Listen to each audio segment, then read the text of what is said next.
So, hello everyone, and welcome to this supplementary video for the course Reliable Simulation in the Mechanics of Materials and Structures. In this video, we'll continue with the coupled problems, and we'll talk about the coupled problems of thermomechanics. I will focus here on the coupling terms. I will explain them, and I will talk a little bit about the numerical treatment, which is also in line with what we have discussed in the last video. So I will give an example which is very interesting in the context of thermomechanics. It's about the gas tungsten arc welding, where we have, as you see in this picture, an electric arc burns between a workpiece and an electrode made of tungsten. So due to this source of heat, we would have transient or time-dependent temperature change in this workpiece or on the domain, let's say. And of course, in this process, which is not really related to the coupling now, but we would have a filler materials like wire or rod. So we have here this rod here, and which is held in the arc, and thus is also melts. In addition, the base or the workpiece would also melt, and this will lead to some kind of permanent deformations, and this is a very critical one. So, in summary, this thermomechanical coupling, it leads to permanent deformations. This is the residual stresses, and this is induced by thermal field. So the thermal problem, it leads to mechanical problems. And last, or like two videos ago, we addressed several types of problems. We have seen in some cases the mechanical deformation would lead to increasing of the temperature, and this is the other way around. So this is like roughly, because this we simulated this process using finite element method in some software. So we see here the heat source is moving, and these are the corresponding deformations. And you see, although the heat source is moving, we still have some remaining deformations here. And this is like an illustration of this type of coupling. I will give you more details about this. In particular, we did some finite element simulation. These are some representative results of the temperature and the stress field. Originally this is a three-dimensional problem. It's symmetric. That's why we have taken half of the geometry just to accelerate the simulation. As you see here, we have the heat source is moving. The temperature is also spreading, not only on the point where we are applying the heat source, but also it's spreading a little bit in the domain. And these are the stresses which are resulting from this process. Of course, this is not only like thermal and displacement field. We would have also phase change because we have melting and plasticity, and that's why we have remaining deformation. So the message here, this temperature fields, it leads to deformation, and this is a couple of problems we would like now to understand how the coupling takes place and what are the factors which affect the coupling. In other words, when are we going to have weak coupling and when are we going to have stronger coupling?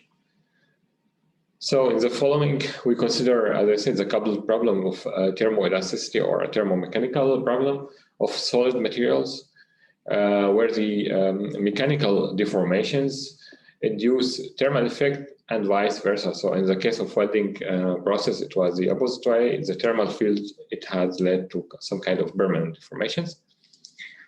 So when we describe this problem, we see that the temperature and the displacement field, they interact at each material point of the domain. So there are no distinct interface between the thermal field and the displacement field. So it's a volume coupled problem. It's a volume coupled problem according to the definitions which we have discussed at the beginning of the coupled problem section. And if we apply a kind of continuum mechanical description, we will see these coupling terms inside the governing balance equations. And this is a nice thing about this. And if we simplify this problem, we would have two fields. First, the displacement field, we call this U, and the temperature field, which is zeta. Thus, we would need, because these are let's say our primary variables, so we would need two balance equations which we can use in order to to figure out these variables. So we need the linear momentum balance and the energy balance. Okay, so let's talk a little bit about the equation in more detail. So we have this equation before. It's nothing but our linear momentum balance. Like in general form, we'd have here the inertia term, so the density multiplied by the acceleration vector. And this is the divergence of the sigma of our stress plus our body force vector with b like the acceleration. And now we can specify this term. If you remember, we discussed like a few weeks ago the issue of isothermal process where we have no change in the temperature, so our like solid piece will remain at the room temperature. In this case, if we have a constant temperature, it means delta zeta, which is temperature minus the reference temperature, will be 0. So we have no change. In this case, we could have for instance, for some relationship between the stress and the strain, for instance, within linear elastic problems, we could have this simple constitutive model, which includes C4, which is our fourth order elasticity tensor, and then E is the elasticity modulus, and nu would be our Poisson ratio. Today, we don't have this case. We have some kind of extended case where we have non-isothermal case, so we have increase or change of the temperature. In other words, our delta zeta is not equal to 0. Therefore, an additional term should be added to consider these thermal effects or these additional strains or deformations which are induced by the increase of the temperature. What we call this is a thermal strain. So epsilon zeta equals to alpha zeta multiplied by delta zeta, which is the change in the temperature. And this is the identity tensor because when we construct our like overall strain, all the terms should be compatible. So it's a strain tensor, it's not a scalar. So we need each of these terms should be a second order tensor. So alpha zeta is the coefficient of thermal expansion. So this is a material property. We would have like a thermal coefficient for steel is different from wood, is different from aluminum, and so on.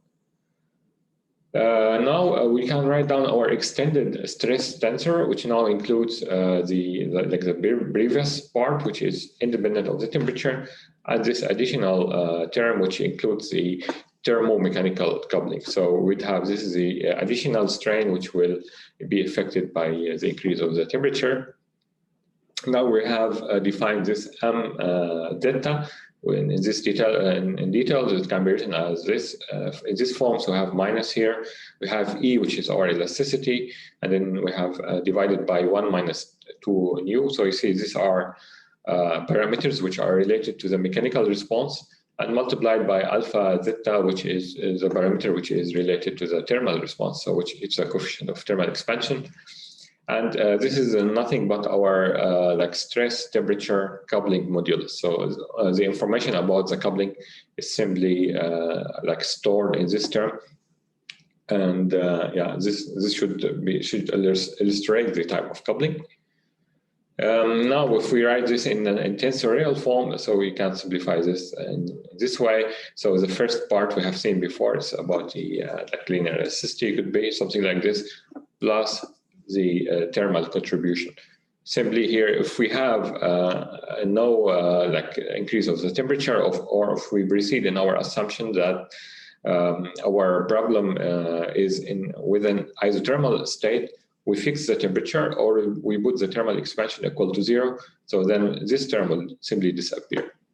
And this is a nice switch between thermomechanical and like mechanical problem.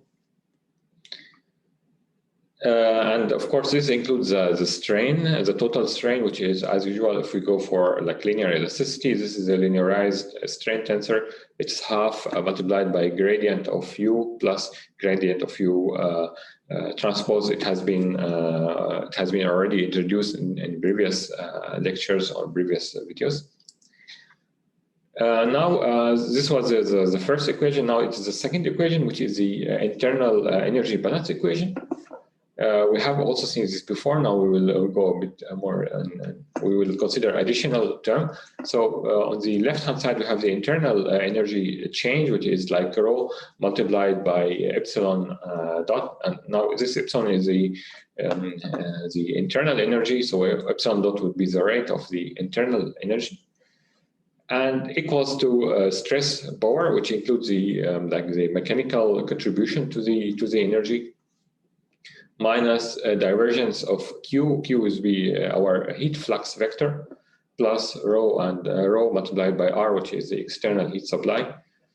We have seen this equation before, and then if you remember, when we talked about the transient problem as a time-dependent problem, but without considering the mechanical deformation, at that time we have we neglected this term. This was a stress power, and we explained the all other terms. Now this stress power is very important because now we have a coupling. So we have coupling between mechanical and thermal problem. So if we want to specify our constitutive relationships, so first for the heat transient, we follow the Fourier's law for the heat influx, would be then Q, our heat flux vector equals to minus kappa gradient of like delta zeta. So this is the change of the temperature. And we'll see this in also within the like the equations in more details. So we have the gradient of temperature and the Q, and then kappa would be our thermal conductivity parameter, which is in this case it's a material parameter. It will be different for different materials, and it's always like positive. And we have minus here, as we have talked before, because the heat flow from hot points to colder point. Now, unlike the case which you have discussed in section 4.7, where we had the purely thermal problem, the heat transient problem, now the internal energy includes thermal and mechanical effects. We would like to switch here between the internal energy and the free energy. And as we did before, so we have this epsilon equals to psi, which is our free energy. Now it's a function of the strain, so the mechanical contribution, and zeta, which is the thermal contribution, plus zeta temperature multiplied by the entropy, which is purely thermal contribution in this case. So with this relation, we apply this Legendre transformation, and then we switch between, as I said, between epsilon and psi. Now assume we have this kind of energy density function. So we specify some terms now, because we want to put the governing equation in a kind of final form. So assume we have this energy density function, which it looks like we have linear elasticity, and then we have here this energy for the thermal energy, and then we have the coupling term. I mean, here's the coupling is very nice and very clear. So mechanical, coupling, and pure thermal. Now we have seen in the energy balance equation we have epsilon dot, so we need to find the rate of the internal energy. Now we take the time derivative of the previous relationship which we have introduced, which will be then psi dot plus zeta dot eta plus eta zeta dot. So applying this chain rule, so would be the partial derivative of psi with respect to epsilon, which is nothing but our stress.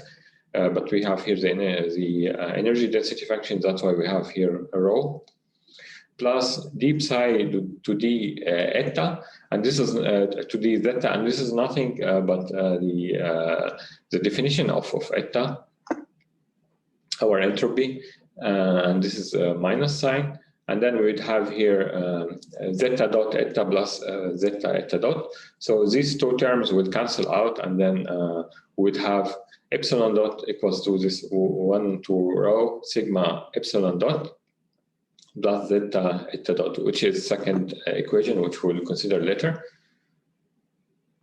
Now, as I said, this is the eta. It's by definition, it's minus d psi to d zeta. And then according to this energy function, which we have specified before, so this would be then given in this relationship Only the second term and the third term include the temperature, and that's why we'd have this term here, and we'd have this term here. In the heat transient problem, if you remember, we had only one term, which is this one. But now we have this coupling term, which will appear because we have the mechanical effect. And now, because we need the rate of this, you see we have here eta dot, we'll take the time derivative. So it would be eta dot equals to partial derivative of eta with respect to the temperature multiplied by eta dot, so the rate of the temperature plus partial derivative of eta to the strain multiplied by the strain rate. And then according to this relationship, this would be simply this equation, and we give it a number 3. So the derivation is like straightforward. We will go through it again in the lecture, and then you'll see that it's not complicated. Now we insert the equations 1, 2, and 3, which we have seen in the previous 2 slides, in the original form of the energy balance equation. And then we end up with this equation here as a governing energy balance equation, and which we will use later. Now we come now after this derivation. I mean, the whole issues which we have talked about before, it's just to end up with this governing equations in order to discuss the coupling, and we understand how the coupling happens in thermoelasticity. Why sometimes if you change the material parameter, you will have different kind of convergence and different stability behavior. So in summary here, the system of coupled problems with 2 primary unknowns, which are the displacement vector and the temperature as a scalar valued variable, which are both functions of space and time. And we use here some rules, tensorial rules, like the divergence of some scalar multiplied by identity equals to gradient of this scalar. And then we end up with this form of the equations. The momentum balance equation is a vectorial equation or vector valued equation, and the energy balance is, of course, it's a scalar valued equation. And the equations are coupled through these underlying terms. So it's clear if you have, if you remember, if you have purely mechanical problems, then we will need only one equation, and then we will not have this term. So it will be purely mechanical. If you remember when we talk about transient heat problems with in rigid solid bodies, we did not have, or we did not need to use the momentum balance, and we used only the energy balance, and we did not have this term. Now, because of the coupling, we would have these additional terms, and you see both of these terms, they include this and zeta, which I introduced before. It includes the elasticity, which is related to mechanics. It includes the thermal expansion alpha, which is related to thermal. So this is the coupling terms. And you see in this term we have temperature. So it's in the momentum balance, it includes the temperature. And this is this second, in the energy balance, we have this term which includes the displacement. So it's clear that these terms which will play the main role in the coupling process.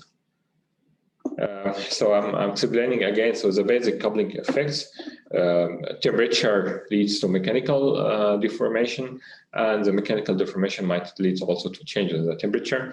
And this is the mutual coupling process. Now we'll talk a little bit about the numerical treatment of this coupled problem. So the spatial discretization, let's say it's carried out using the finite element method. For the time integration, we discussed previously 2 main methods which we usually apply in solving coupled problems. First, monolithic schemes, and second, staggered schemes. So these are related to the, as I said, to the time integration. We talked before also about staggered scheme, but now we are going to focus on these 2 issues here. Sorry, we talked about splitting the domain, but we have here no way to split the domains because we have volume coupled problem. And now to address these two types of time integration schemes, and for simplicity, we will consider a kind of one-dimensional representation of the equation. So consider that we have a one-dimensional problem. It simplifies the equation. Now all the equation would be scalar equations. And this consideration does not change from the basic idea which we will address. So the coupling is still there, and the basic idea is still there. So in scalar, in one-dimensional configuration, all the equations will be scalar valued, and the momentum balance would be then written in this way. We see here we have a second time derivative. So we have to modify this term to get first first order or one time derivative in order to have simplified the differential equation. And then the coupling term will be here and will be here also. So let's talk a little bit first about the monolithic time integration scheme. So the system of equations is solved in one common scheme, as we give the definition of the monolithic time integration scheme before. And we try to reduce the system of equation to be of first order in time. We have discussed this also before, so we introduce the velocity as a new variable. So the velocity is simply the time derivative of the displacement. And then in matrix form, the system of equations can now be represented as follows. So we have here the global mass balance, and then we have here let's say the vector of unknowns, which is first time derivative, so y dot, plus we have here the global stiffness matrix, and this is the vector of unknowns y, plus equals to vector b, which includes the body forces and the external heat source. This is a simple first order ordinary differential equation. It's my dot plus ky equals to b, and we have here, for instance, if we have delta zeta, and which is zeta minus zeta dot. Zeta dot is a constant, so if we take the time derivative, we would have only zeta dot, which we have here. And it's nicely illustrate how the coupling terms would be the off-diagonal terms. So the first two lines are simply the momentum balance equation, and the last line is the energy balance, and we see here the off-diagonal term. If we increase the values of the off-diagonal terms, it means you are increasing the coupling, and you will need more efforts to get stability and sometimes to reduce the errors. And this is a very important issue here. As I said, so the off-diagonal terms, which are highlighted in the stiffness matrix, if we put m zeta small value or 0, if you put 0, then you'll have a completely decoupled problem. It means you have either a transient heat problem in rigid body, or you are applying deformations within isothermal states, which it means that you will have no change in the temperature. If you increase the value of m of zeta, put it a very big number, so a small deformation will lead to a very big increase in the temperature, or small temperature will give you a very big expansion, and this is a strong coupling. So the system of equations represent a first order ordinary differential equation. From this form, so y dot plus ky equal to b, it can be simplified as y dot equals to f as a function of y and t. We have seen this form many times before with some initial conditions. So it's simple first order ordinary differential equation. If you like, you can apply implicit time integration scheme. Take, for instance, the implicit or backward Euler with some time step delta t equals to tk plus 1 minus tk. Then you will have this form. So yk plus 1 minus yk divided by delta t equals to f. Then we have the term here tk plus 1 and yk plus 1. So we put the function in the current time step. And this is clear, it's an implicit equation. We have to apply linearization in this case to figure out our unknowns at the current time step, which is the yk plus 1. Now, if we choose explicit Euler or some explicit time integration scheme, so the left-hand side is as before, so it's yk plus 1 minus yk divided by delta t equals to, our function would be done in the previous time step, so it will be tk and yk. And this is a linear problem, so we can simply reformulate this to compute yk plus 1, which is our unknown. Okay, so this was the monolithic time integration scheme. Now the Staggered time integration scheme.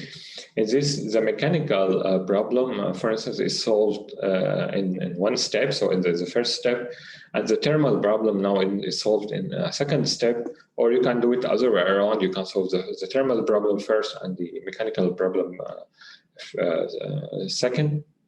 So it doesn't matter. So let's say the mechanical problems can be written as a first order ordinary differential equation. As we reduce this within the monolithic time integration scheme, then if we define y dash as a vector, which includes the displacement and the velocity, and then we can take its time derivative. So then the mechanical problem or the momentum balance equation can be written as y dot equals to, let's say, F1. And now it's a function of y. It includes also the temperature, and it's a time-dependent process. And the second equation would be the thermal problem, which is can be written also in abstract form as zeta dot equals to F2. Now includes y dash, which is the mechanical part, zeta and t. Now, similar or different time integration schemes can be applied to each subsystem. But usually we try to apply like similar time integration scheme because we would like to have the same order of error. So we apply implicit Euler for both subsystems. And the algorithm would be something like this. We start, as I explained in the previous video or lecture, so we start with initial values at t equals to t0 as a value from the last time step. Either from the last time step or our initial values, and then we set a predictor values which are, let's say, the known values which we have, and then we start some kind of iteration. Let's say here I'm applying implicit Euler to both equations. We start from the mechanical step, and in this we take the temperature, which we already know, because in each equation you need to have only one unknown. So that's why we take the temperature from as a predictor, which we already know. So the only unknown would be then y dash, which we can now compute at the iteration n. And then we put the results in the second equation, which is the energy equation, to solve the thermal problem. And then we figure out our temperature. And then we check the convergence. If the errors or the residual is still big, so if we are or if this condition, if this error residual is not smaller than the tolerance, then we need to update the predictor. So we take these results here, we put them as a new predictor, and then we continue this iteration until our residual become too small. It means we have a convergence. And in this case, we go to a new time step. So in this case, we update our time step. And we take the resulting like displacement fields and the temperature fields as our like known values. So they will be our new predictor values. And by updating the time step, maybe you are updating the temperature field at the boundary. So we are having some time-dependent boundary conditions, which be like mechanical or thermal. And we continue updating our time step until we end up with the final time step, and with this case we have solved the whole problem. So with this, at the end of this video, thank you so much for your attention, and we'll meet each other in the lecture on Monday. And thank you so much for your attention. Ciao.